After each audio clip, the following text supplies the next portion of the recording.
Shout out to everyone in the comments. Rasi Daiga, Washera and the rest.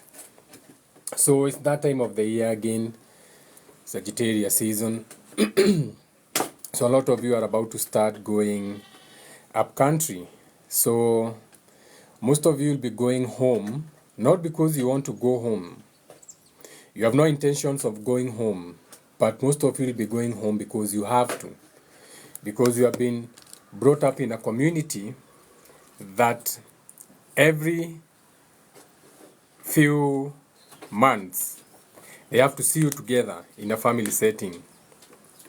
So most of you will be paying for overpriced tickets for buses to go home when you don't want to go home. Most of you are going to send your children to their grandparents' home, even when you don't want them to go and visit them. Most of your in-laws don't even like your own children. Okay? Most of your grandmothers and grandfathers don't even like your own children. Your own father, your own mother doesn't like your own children. But now you have to go again and pretend. So it's that time of the year. It's the time for pretending. It's time to pretend that you love your parents. It's time to pretend that you love the village. Yet every time you go to the village, you are reminded of the trauma that you underwent when you were growing up. Your father used to be the laughing stock because he was a drunkard. Your mother was the village hoe, so everyone used to talk about her. So you are ashamed of even going back up country, but you have to. But do you really have to? That is the question. Do you really have to? So this life will be dedicated to the black sheep. This will be a black sheep. Tell me what you want. This life will be for the black sheep. The black sheep is the children who decide to break the cycle and be different. AKA, these are the people who, it doesn't matter whether it's Christmas time, whatever time it is, they do themselves. These are people who are willing to heal. These are people who are willing to do the hard work of being an individual. But most of you can't. Most of you are weak. So most of you are going to incur an excess budget of traveling up country even when you don't want to. You have no choice. You have to please your neighbor. Watu nyumbani watasema aje. Now your mothers are already starting to call you. Utakuja tarehe ngapi sikukuu? Now anaweza kuitia sikukuu. Siku zingine mamako hawezi pata ya time ya kukupigia. Siku zingine anakuflashianga. Siku ingine anakupigia ka flashback. But Christmas times, all of a sudden, your parents are going to have the, what you can call the airtime to call you. Sasa wanaweza wapigia. Around December, your parents can now call you. Hello. Aki sasa huku. Sasa mkikuja huku Christmas, aki mutakaa wapi? You have to pay the black tax. But it's a beautiful thing though. So today is Love and Appreciation Day, so it's Friday. So though we are talking about the black sheep and your toxic mothers and your toxic fathers and your toxic uncles and your toxic all family, but remember, you came through them, so you're also to blame. So never blame your parents for whatever happens to you. You are to blame. You are in a lost place when you got into that family structure. You are in a very sunken place when you got born into a family that gave you abuse. The abuse that you are born into is what was in your mind. You get born in your memories. When you die, you go to your memories. That memory is what you are calling the mind state. So when you leave this world, that is the mind state. That will be your heaven. So when you leave this world, are you leaving this world? But at the last breath, when you are taking your last breath, your last past, present, and future, when you are giving up the ghost, the air that is inside you, the intellect, the thought form, the mind. So when you are giving up the mind state, your mind, what will be on your mind? Did you die happy, aka did you go through your transformation? Because death is transformation. Did you go through your transformation happy, in a lighter moment? So happy will be more out there, because you know the more happy you are, the more outgoing, the more friends you have, the more outreach, the more you are known out there, the more you are a star, the more you are seen. Or did you go there with trials and tribulations, aka in a cave, a caged place, a dark place, a depressed state? Because that is what you are going to go into. So you are to blame also for picking abusive parents. However, this live is about love and appreciation, so we are going to talk about the black sheep. So the black sheep of the family will be anyone who's labeled difficult in the family. Kwa familia yenyu nasikianga, ayo ucio ndungihota maundu make. Ucio ni muritu muno. Okay, those kind of people. You may not see it, but those are the black sheep. Because these are the most sensitive people. Ucio rutiga kumuna no anya orero ariakaga. These are the most honest people. Hey, ndukere wambui akwira andu othe. Eni wambui ndendete njuku. So these are the most aware people. So the more aware you are in your family, the more you are the black sheep. Because you are too aware, you are too nosy, you are telling them, ai, ni uria uko ndirona guku mucii gugithie ri, ona tukihoyaga ona tugithia kanitha hena kaundu niki ithe nduona muriithi, ithe nduona muriithi uria ungi, ithe nduona muriithi uria ungi. So since they are too aware, they are deemed too sensitive. Wena hatiri undu ukuhitukaga. So they are deemed the most difficult person. Wendete kurituhia maundu mothe no mbugu. So that is the black sheep in the family. So these are the people who are called too dramatic. Wene wendete drama. Muratinde mukira ucio ni mwanyu uria wa vituko. Ucio no, they are weird. They are called weird. Ucio ndamenyanagirwo uria endaga. Okay? These are the people in the family who are made fun of. They will make fun of you. Your siblings and your parents will always pick on one child and make fun of them. We umire ku we guku mucii ke umire ku tenyira wikiraga nguo we wao we. So this is the family member that is often mocked. The person you choose in your relationship, you are mocked for them. Ni muthuri wagite, ni mutumia wagite, ni ngari ingi muragite, muri okomboro-ini, muri ona haria, no murathomithia, no murarera.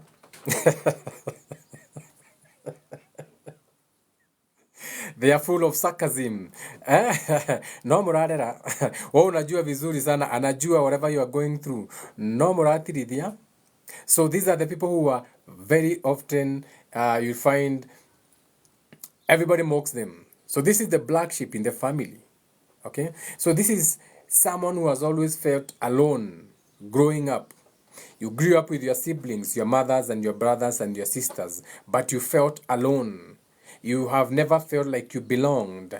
You grew up with your sisters, but ungeguza kitu ya dada yako. Hata ukienda kuvaa nguo unasikia mamako amekwambia, "Tutigane na nguo cia Wanjiru we." Na ni your sister and this is your mom. Okay? You always feel disconnected in your own home, in your own family. You can see it. Okay? You are the child who was always the last to eat or to vituko tu. When you are growing up, you are always disconnected. You can even feel the other family saying, "Wewe si ndio unakuanga wa mwisho kukula huku." Something, there was something. You couldn't pick it up, but now you can remember. So, when you are the black sheep of the family, unakuanga very curious.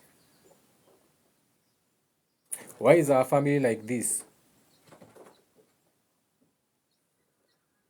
How comes my grandfather walikuwa wanaown afya center Nairobi, Kiawairera Butchery. Back in the days, Kiawairera Butchery iko where you have afya center, the butchery ilikuwa inaitwa Kiawairera Butchery. Now I'm giving you real life example. Kiawairera Butchery, Githunguri Kiawairera, that was my grandfather, the owner of that land. Now his brother, okay, Richard Kimani, a cousin to Meshinda. Unakumbuka zile matatu za Meshinda. So I'm giving you a family history, like where I come from, the lineage, the kind of wealth that was there before. Akina Meshinda, mwenye anaweza kumbuka zile matatu zilikuwa zinaitwa Meshinda. Alikuwa anaishi Kinangop, that original Meshinda. That was my grandfather. Kiawairera Butchery hapo afya center iko, that was my grandfather. My grandfather, the one I'm named after, back in the 50s, he was driving. But right now, when they died, they had nothing. Okay? Not even a piece of land. So, when you are looking at it, you're not looking at it like, ni pesa iliisha. No, because that was a kingdom that fell in its own way. So, you are looking at it spiritually. What is that? What is that end of a generation? And if that is the end of a generation, to know where you are going, you have to know where you are coming from. If that is the generation, and you can see them fall, akina Richard Kimani, Kamau, huyu wa Rongai, that's also my grandfather. Wenye walikuanga na hizi matatu zilikuwa zinaitwa Jamaa Tours wakati wa Easy Coach na kina J&A Safaris. So walikuwa na Jamaa Tours, hizo gari mbili, and another one that had an accident karibu na Lang'ata Road. That was also my grandfather.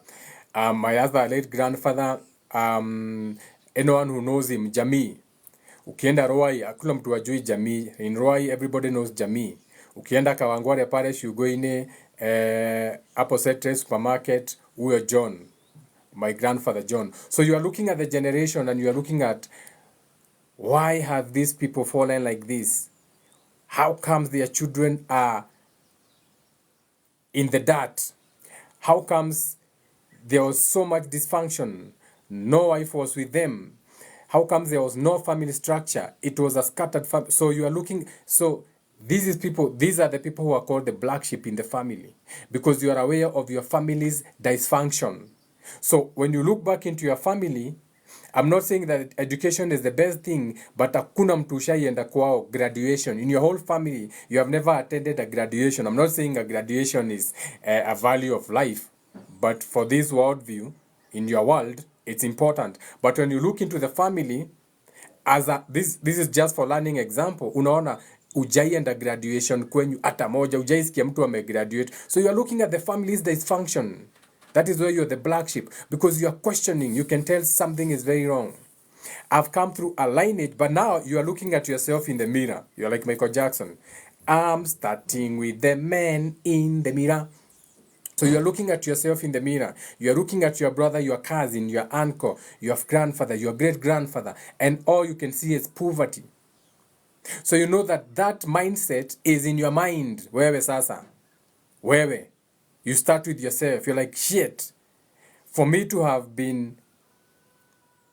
come through this group of spirits, because that's a group of spirits, that's a bloodline, okay? That's a bloodstream or a bloodline, a group of spirits who are agreeing to some terms and conditions. Let's jump now into deep esoteric waters. So you realize that you came into a race, aka a group of spirits of your race, based on your nature, natures, metuneta, your natures, your awareness, what you are aware of. So by default, when you look at that and you realize there's something spiritually wrong that I've been doing and I need to correct it, okay? So now, the other siblings have to treat you different now. because you are the black sheep now. Tondũ wewe nĩ wajia kuona maũndũ mau, but you are the only one who can see the roots. You are the wewe ndio unatoka unaenda kwa Mbogu na mwambia, hey, hebu niangalilie maneno ya nyumbani kwa sababu man, things are not going very well at home. Naona kuna kitu. When I look at my father is not normal. Kuna kitu babangu alifanywa, sijui ni nini, but something is telling you, something was done to your father. Something is telling you, something was done onto your family. You can sense it. Your other intuitions, they can pick them up. The other two senses. You know, they make you pay attention to 5 senses. They make you pay attention to 5 senses, but you have 7 senses. Okay, you only care about the five common senses, but you are forgetting the 2 most important senses. Okay, your intuition and clairvoyance. Okay, your intuition ile unakasikia, something is telling you. Kuna kakitu wewe, kuna kakitu hii familia hapana, kuna kakitu wewe hapana. Hatuwezi kuwa every time tukiinua kazi kienda kusimama inaanguka. Hatuwezi kuwa every time tukipush to new horizons kuna kakitu hapa. There's something. You can pick it up. Your 6th sense can pick it up. Your 6th sense. Okay? Now you're becoming a master of the senses. You can pick something is up. Apana, your clairvoyance. You almost know. Kitu kienda ku happen, you're like, najua hii inaweza enda like this. Na inafanyika. Najua inafanyika. Apana, there's something. So that ability is telling you there's something. But that something is not external. It's you now. You are looking at yourself in the mirror. Meaning, that is something you have built as a character inside you. So you have either agreed to generational curses, intentionally or unintentionally. So you have signed, you have accepted that to become a way of life. You have accepted that you are black in color. You have accepted that you were not given education. You have accepted that you have never seen that example in your family. You have accepted that it never did matter anyway. You have accepted that no one ever came and hugged you for doing anything anyways. You have accepted that you are just, all those things that you do that make you feel less of yourself. Okay? So those are the things you should be addressing, because that thing is in your mind, so that in the next lifetime, in the next expansion, when you're getting transformed, you don't get reincarnated into that race. You don't get reincarnated into that mental form. So in this lifetime, you'll have outgrown those conditions and terms of thinking that you are limited by how you come, the image. But your life is about finding the template. And the template, it's out there. It's not even hidden. The template, it's out there. Because you can always change your mind. The greatest thing you have is your mind. You can change your mind today, and tomorrow you wake up a different person.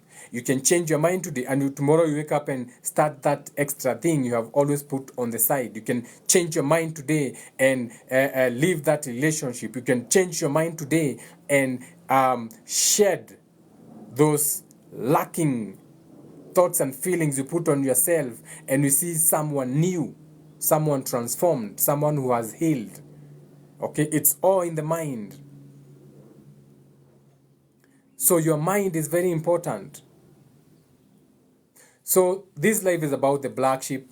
So back to the life. So the black sheep in the family is whereby you are going to find that when you have families and they don't want to address deeper issues.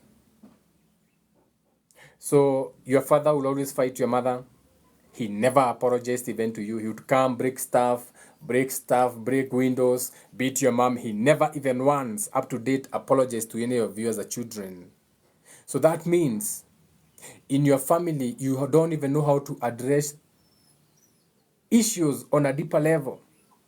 And those issues subconsciously become your projection. So as the black sheep, when you wake up, you realize, no, that is not how you are supposed to be raised up. We were not supposed to see our father and mothers fighting. That is not our fight. We were not supposed to be involved. We were not supposed to be kicked out of the house. We were not supposed to be chased away. We were not supposed to be embarrassed. We were not supposed to be chased away from school because the parent couldn't decide. That was not your battle in any way, shape, or form. But you saw it. So that shows you that on a deeper level, you don't know how to deal with issues. So that's relating. So now you can look at your two-dimensional relating and decide, we don't know how to relate. So to heal that, remember, it happened to you as abuse from your parents. Now to heal from that, you now have to relate. So you need to create new ways of relating. So that is showing you the old ways of relating were not working. Do you get it? So, for example, whatever abuse we went through as a family when we were growing up with my siblings, remember, everybody gets abused differently. No child is like the other to the parent. AKA, this is also another problem where you're having problems with your siblings. You forget that the way you see your parents is not the same way your sister sees your parents or your last born. Every child sees their parents in a very different way. What do I mean? The emotional state that was between your father and mother, your Adam and Eve, your father and mother, when you are born, is not the same when the other sibling was born. Same parents, different thought forms, different feelings. Maybe you as a firstborn, you were born out of luck. You know, your father was just having sex with your mother when they were young, and she got pregnant. So she couldn't go home. So she moved in. So it was not love. They were just having sex. Then you came in with your nosy nose, and you created that conception. So now you are born. So these are very fearful parents. So when you are inside your mother's womb, that is a very fearful womb. That mother's womb has a lot of fear. What will my father say when they find out I'm pregnant? What will my mother say when they find out that I'm pregnant? What will my neighbors say and the way I used to look like this in school? What I'll be the laughing stock of my classroom? All those are in that womb when that child is now being nurtured or growing. Those are water cycles. That's a whole water cycle. That's a womb. That's an ocean. So that's an emotional state. That's a Jerusalem. So all those waters are what the child born through that womb will be aware of, the emotional state of the mother. Always being in fear of being left out in the cold. Always being, because remember, that is what that spirit came into. Now, let's say 5 years down the line, their fortunes change. Babake by grace amekuwa a thieving MCA. So a thieving MCA akona kiburi, akona kamshahara ka 1 million na kagari ka county na anapeana tutenda hapa tukufia ka barabara. So akakona kiburi. So now he has a different type of honiness. Akona ka kiburi honiness. So the woman pia who be MCA 5 years down the line, she can afford a Mazda Demio na ni bibi ya mheshimiwa Muhesh. So pia yeye akona kakiburi wewe, akona kaumbu kanajisikia, katumbo kake kana siku hizi now she can afford to go and shop with the trolleys, ni pesa ya county. She can go to Carrefour. She's going to Carrefour now. Remember, she's going to Carrefour with a child who was born out of luck. Lakini mtoto mkubwa tumpea 4 years. Now let's say this MCA and this woman, now they go and make another baby. Now that child again will be born through an Adam and Eve, a mother and father who are very different emotionally. Wakona kakitu. So this child atazaliwa in an abundance kind of mindset. Remember any siblings? Now look at the kind and number of spirit coming in. So these two spirits by default, one is very lacking in the mind. Akona generation o kazi ya shida. Benye mamake alibandikwa mimba akiwa mtoto. This other child amekuja kukiwa na tupesa to MCA anajisikia anataka kuingia senator sasa. Huyu ni mtoto wako na kiburi sasa. Unaona sasa? Umoja ni wa group of schools, huyu amekuja juzi. But yule mwingine alikuwa ameanza national. Alisukuma national like 4 years. Ile nonsense. Alafu sasa tupesa tukabadilika kapelekwa a better school, lakini unajua foundation ndio kila kitu. So the foundation bado ilikuwa ni Bongorara, ni Hekra na Vota. But huyu mwingine amezaliwa group of school. Huyu ni leader na trendsetters na business icons. Unaona sasa the difference. Now, let's say they even get another child 4 years down the line. Now, baba amekuwa senator, ni mwizi sugu mkubwa sana, jangiri, jambasi. Ameongeza wasichana huko wengi sana sasa. Sasa tena, though there's money, since the senator is now sleeping around with every Njoki, Njeri and Karaja and Siko, they mix them up even now with the boys now. You know what I'm saying? So now, there's money, but there's animosity, and there's jealousness, and there's backstabbing, and there's cheating energy, and there's disrespect, and all that energy. Now, this is a different womb. Same mother, same father, Adam and Eve, more descendants, more chaotic. So, these three siblings, ndio maana mkienda kwenye nyumbani ya msikizanangi Christmas, you are three different people. Nyinyi ni watoto wa babanyu na mamenyu, but nyinyi ni ma siblings, but you are three different demons. No wonder even your blood type hazifanani. Moja ni blood type A, mwingine ni BA, sijui DC, mwingine sijui ni O negative. Hata blood zenyu hazifanani. Unakuta whole family hakuna mtu wote anafanana damu. Baba na mama damu ni different. Watoto watano kila mtu damu yake. You get what I'm saying? Different blood streams. So that is even why as siblings, when you go home for your Christmas holidays, you cannot agree. That is even why, as a black sheep, you find yourself, and that is even how you know you fell. You're like, wow, hey man. As you get older, now you are confused. Who am I? Unaangalia familia yenyu unaona hapana. Mimi hapana. Unaangalia babako, unaangalia mamako, unaangalia sisters, unajiangalia. I'm very different. Why am I so different? Why do I feel I don't belong to this family? Why am I feeling alone? Why am I feeling isolated? How comes hata maneno ya nyumbani mimi sijuangi, wametengeneza WhatsApp group na mimi ni mtoto wao na siko? They have a WhatsApp family group and you are not included. And wewe ni mtoto wao. A whole WhatsApp group wanaongeanga, wewe uko outside. Na ni mamako, ako hapo, babako na watoto wengine, wewe uko. A whole WhatsApp group. You are never there. You are feeling alone. And that can be a very painful experience now. But that is showing you are the black sheep. You are here to break a cycle. You are here to break some chain. Okay? Because that is when now you wake up. You are coming out of that autopilot. Now you are getting curious about yourself, your character, your abilities. You have amazing gifts. When you look at your siblings, you are like, apana. Apana. No. Okay? Or you wake up and you realize that your siblings are on other lifestyles and you are not included. Then you start realizing that maybe you are more drawn to other natures. You are more drawn to natures like healing.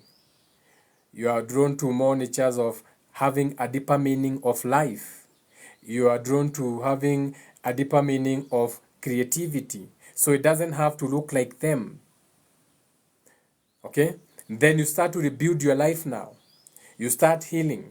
You start saying no to generational curses. You're like, no, that is not for me. They say, but unajua wetago, no, bro, skiza. I am coming from a different generation. I already know that now, okay? I am the master of my destiny. And for my destiny, I'm saying, no, I do not agree to those generational curses. They are not for me. Apana, they don't make sense to me. If they do to you, sawa hizo ni zako. You know what I'm saying? And it's okay. You know, we cannot be the same. You know, we can agree not to disagree, sindio? New back can mean so many things. You get what I'm saying? So you begin to rebuild your life. You start learning the real you now. Because The black sheep, you are meant to thrive because you are more aware. That's how you thrive, by becoming more aware. Because when you become more aware, you become the cycle breaker for the family. So you look at all those curses that have been following your father, your grandfather, and everything. You break that cycle in whichever way means unnecessary. You stop accepting dysfunction by starting with you. You decide no more self-betrayal. You change.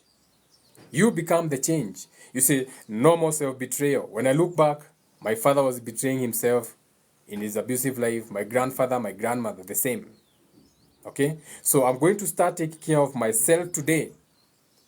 I'm going to start meeting my own needs first today before anything else. That's how you break the cycles. That's how you stop generational cycles and karmas following you, by accepting the new you. No more dysfunction. If a relationship is not working, I'm willing to walk. If I'm not respected, I am willing to end that conversation. If there's no boundaries, then we don't have to engage. Emotional intelligence. Can we have a conversation? Yes, we can. When you are wrong, you have to learn to apologize. Meaningful conversations. You start wanting a life of integrity. When you wake up, you start accepting that not everyone will understand you. And it's okay. They don't have to understand you. You are you. Beautiful, amazing. You are a star, a bright star. When you let that light of yours shine, this little light of mine, I'm gonna let it shine. That light. You start living in integrity. You accept only to be treated how you want to, because this is something you've not been used to when you are growing up. Shout out to the black sheep in the family in the comment section. The black sheep in the family was always meant to thrive. It's just that they were never met on equal ground. Their needs were unmet. They were not hugged as children.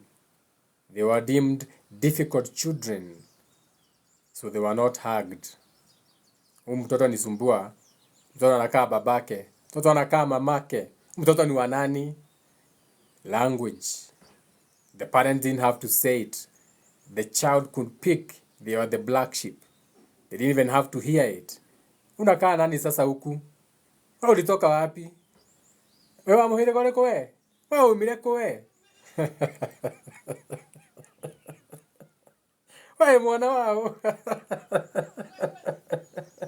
Thie kwe nyoko. Enda kwa mamako. Enda kwa babako. Dad, enda ukaulize mamako. Mama, enda ukaulize babako. The black chap. The black sheep.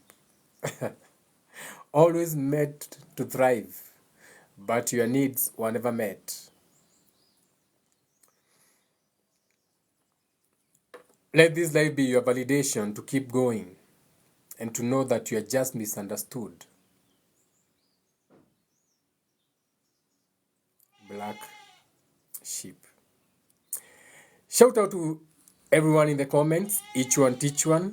Jegawa Mudhakamo Boywa Bareabu, Liz, Money like the live. Let me see if there's anyone in the comments. I understand now why we argue. Let's see. My grandmother complained a lot about my mother pregnancy. Sia to me it's true, as I do.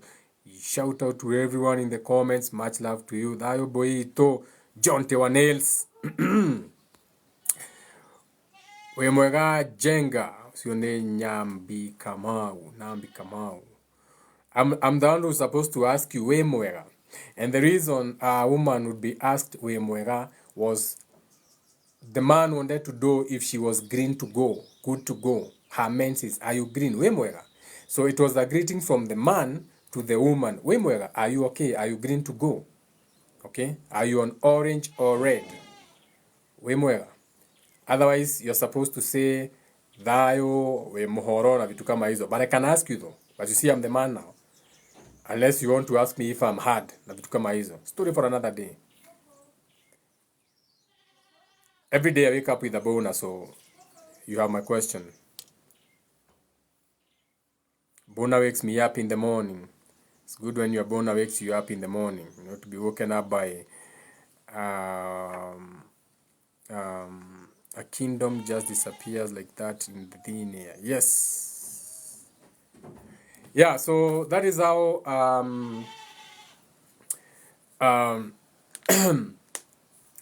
so generational curses. Sometimes you attach yourself to generational curses that have got nothing to do with you, based on general consensus or what you can say, the people, places, and things that you're interacting with. This can be the friends you keep, the location you are, the indoctrinations you have gone through, aka the schools, vitu kama hizo. So based on location, this thing may start playing a part of you, whereby now you can say that since you have seen in history books some group of people suffer, you attach yourself to them, but you have never suffered. Where you have, oh, ujaichapwa na vijeredi, ushaichapwa na vijeredi, oh, ujaichapwa na vijeredi, mbona unajishikanisha na Yesu? Ujaiwekwa miba kwa kichwa, mbona hajashikanisha na yeye? Generational curses, okay? An example like in a legion, where you are willing to die for something that has got nothing to do with you. You are not even a Jew. You're not even a Protestant. You're not even a Roman. You're not even a Presbyterian. But you are willing to give up yours for the sake of another. So that is also how you get attached to generational curses that don't belong to you. Okay, but you may not even see it like that. But in reality, it's not even, like, there's even, you are not even that geographical location. How can those be your people? You're not even that geographical location. How can they be your people? How now?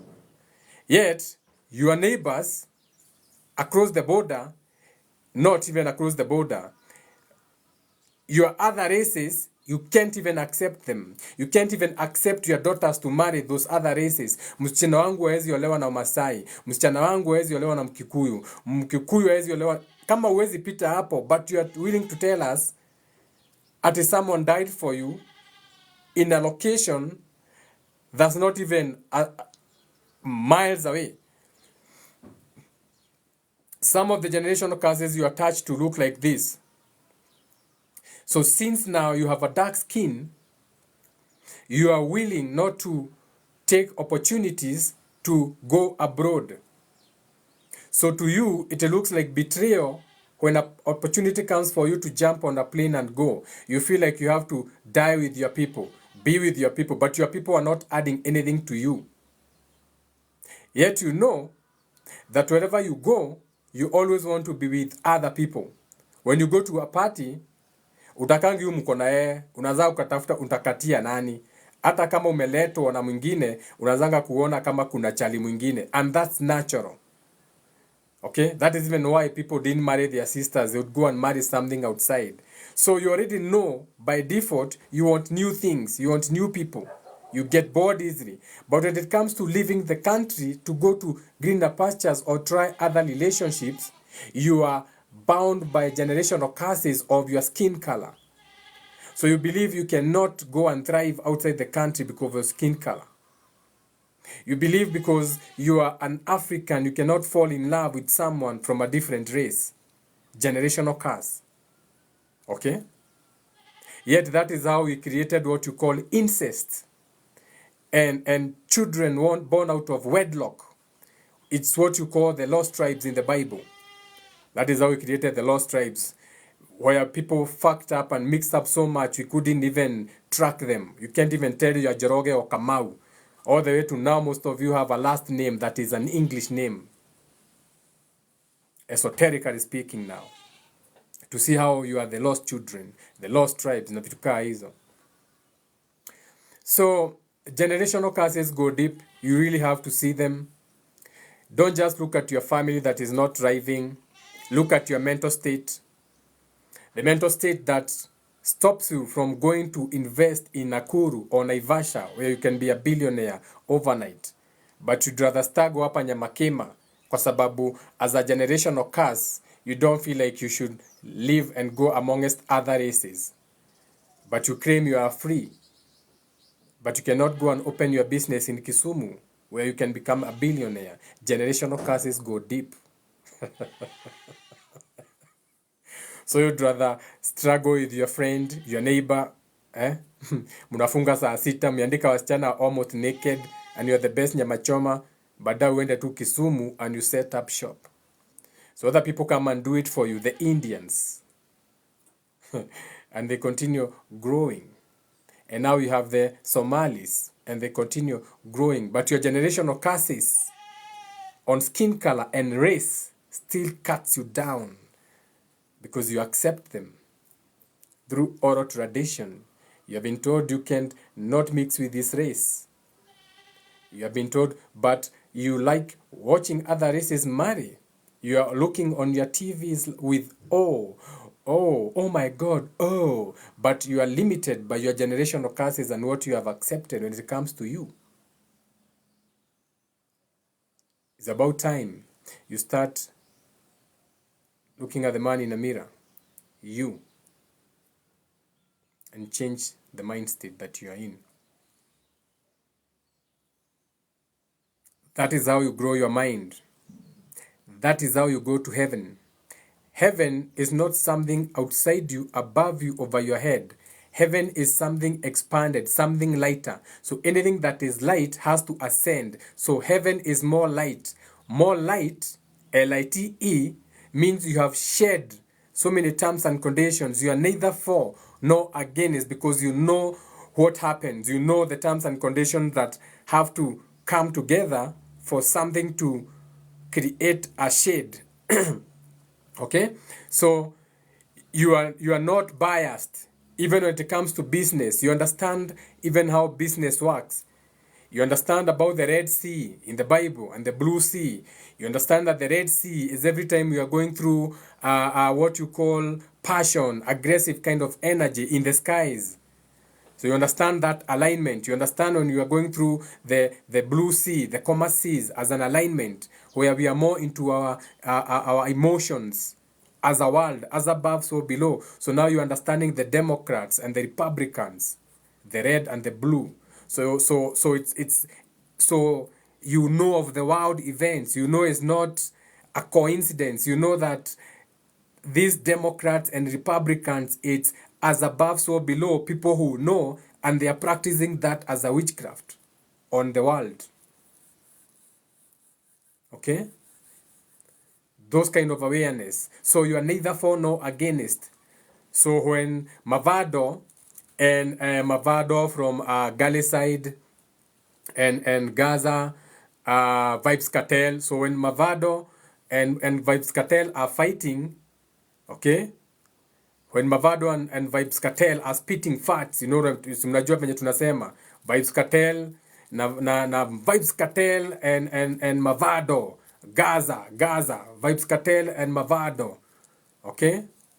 Gaza Strip, Mavado, Vibes Cartel, unajua ni nani tunaongelea, wanapigana, si unajua? So when those kind of people wanarusha bomb, wewe unajua, you already know it has got nothing to do with some land. You already know that as above, so below, we are going through the Red Sea, astrologically, fall season, okay? Depending on the year 7, okay? Now when you're practicing those things, they have things to uphold. So you know it was bound to happen. So you are neither for nor against. That is going to heaven. That is having your mind so expanded, you become the observer, almost like. You can see everything that is in play. So when you're talking about the dark race, you know what you're talking about. When you're talking about the black people, you know what you're talking about. So you can see, you can realize with the real eyes on the terms and conditions. So just like Pontius Pilato, you wash your hands. You are neither for nor against, and you can participate in the world. Sawa? Sio ni mbugo enough ya Friday. I think that's enough esoteric wisdom for one morning. My indigenous people, the Indians. Shout out to all the indigenous. Shout out to all the Indians. Shout out to the subconscious community. Shout out to the conscious community. Shout out to everyone. Shout out to all humans. You know we don't love. Okay? Each one teach one. You know we love everybody. We love the government. We love the system. We love religion. We love politics. We love business. We love music, because these things make the world go round. The world view. The whole 360. So, shout out to everyone, and since I see there was no question, it was a good lecture, so then we can end the live. I think we can end the live.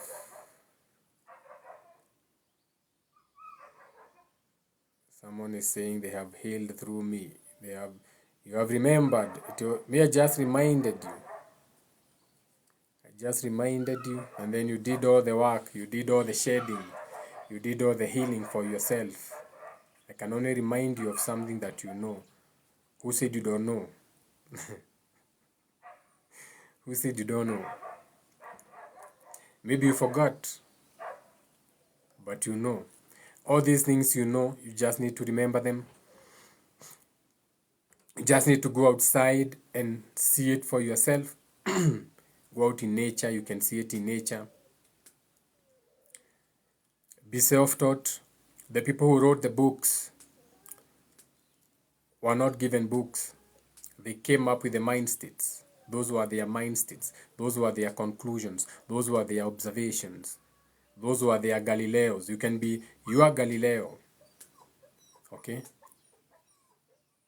You can be the fallen angel money. You the fallen angel. You the fallen spirits. So you the fallen angel. And you're here to grow your wings so that you can go to your heaven. Growing your wings means you becoming light, making light of a lot of, you see, when you have wings, you can fly. So that means you can see things from a point of reference for the first time, high, above. So as above means you are more expanded out there. So these things don't weigh you down because you are above them. Na vitu kaa hizo. Sasa, money the fallen angel. So,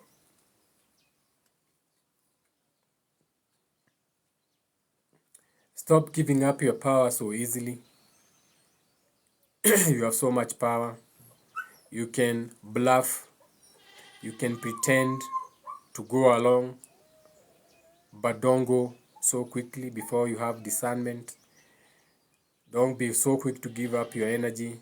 Okay, where energy goes, where attention goes, energy goes. So stop giving energy to things that don't add anything to you or more life to your things. Don't stop giving life to death. Some things are dead to you, so stop giving them life. Stop watching heartbreaking news. Why do you need to listen to people dead? Why do you listen to see accidents on TV? Stop. Where attention goes, energy goes. Stop giving life to death. So these things become more, they manifest more because you feed them, you share them. Wacha nitumie ka video one accident. Ati hiyo ka video ukiona una stop. Don't stop giving life to dead things. Always be aware of what you're doing, esoterically speaking. You see a video, why are you excited when it's abuse? Mtoto anachapa una forward. Why are you excited? Ask yourself, why do I feel like I should share this? Because that's your trauma, because you are reacting. But the way you are reacting, you are excited. So why should you be excited? Is it because you are a narcissist? or someone practices that narcissist energy on you and you have not healed. Okay? So you know, me, I don't even see those videos that you see. Sometimes I'll be someone and they bona ka video, I'm like, nini unaona sasa? Nini, what are you watching now? Why would you spend time browsing such low vibration or abusive things? You have to catch yourself, because that's where your mind's at. When you catch yourself, you can say, oh shit, my mind is really in a bad place. If this is the things I consume every day, if this is the kind of things I share every day, my mind is not in the right place. And then you start working on it. That's how you catch yourself. That's how you catch yourself. You catch yourself looking at a young girl in a sexual way. There's nothing wrong or right about that. Okay? This goes beyond esoteric knowledge, the power of the jigo, and what you call curves on a woman and what they mean to the spirit. So you catch yourself, and then you look at the representation like, why would my mind be thinking like that? That is not my thought. That is not my feeling, because I also have children. However, the fact that I caught that means either someone did that to me, and then you realize, oh shit, my dreams were true. I remember being touched inappropriately by my grandfather. I remember being my auntie sitting on me when I was a little boy, so I was abused. But before you catch yourself, you wouldn't have remembered. Now you remember that that's a reaction, that was a reminder that though it was, to you it was perverted, to other people it's like perverted, but that was a reminder that you are abused. And then when you go to the psychologists, they say that people who abuse children or people who rapists na vitu kama hizo wanakuanga abuse children, wanakuanga ni children who were raped also as growing up, or they didn't have parents, or they grew up in very traumatic backgrounds. So when you catch yourself having those thoughts, that's not a sin, that's a pointer. Shit, fuck, why would I look at a high school girl like that and think about her in a sexual way? It's because you are abused sexually. It's because you underwent extreme trauma, and that's how you catch it. That shame, that's how you catch it. You're not feeling shame for looking at her like that. No, you're catching shame energy around you for noticing. Okay, this is deep. This is now deep esoteric white mirror, black mirror, fourth, fifth, and sixth dimension world of thoughts and feelings, whereby you follow the character. You are looking at the character. What character? You are not even in the picture. What character would look at a young girl in high school uniform and think of sleeping with her? You are looking at the character, because that's a characteristic of something, and you are not that thing. Remember, you are not this body. You are not even your mind, because you can change your mind. So you are catching a characteristic, a character. So you are swimming in some waters, and in those waters there's those characters. So you look and you realize, oh shit, I was abused as a child, and I have to heal now. I have to say no to my abuser. They are still my parents, so I have to say no now. I don't want to talk to you until you tell me you are sorry. Don't call me. Wacha kushinda ukiniambia wewe ni mamangu hapa babangu. Mamangu ama babangu angenifanya ile kulinifanya. So that outlaws you as my father and mother. I just came through you, but you're not my spiritual father and mother. And don't call me. That kind of energy. Because that's the only way you're going to heal, by stopping the abuse. So it goes deep. So a lot of people who are in jail for the wrong reasons. Maybe if they had watched my videos, they would not be in jail. Shout out to the people who have shared the life. It was a beautiful life. It can save a life. And shout out to you for coming. You have a beautiful Friday. I love you from the bottom of my heart. Tugawane thayo.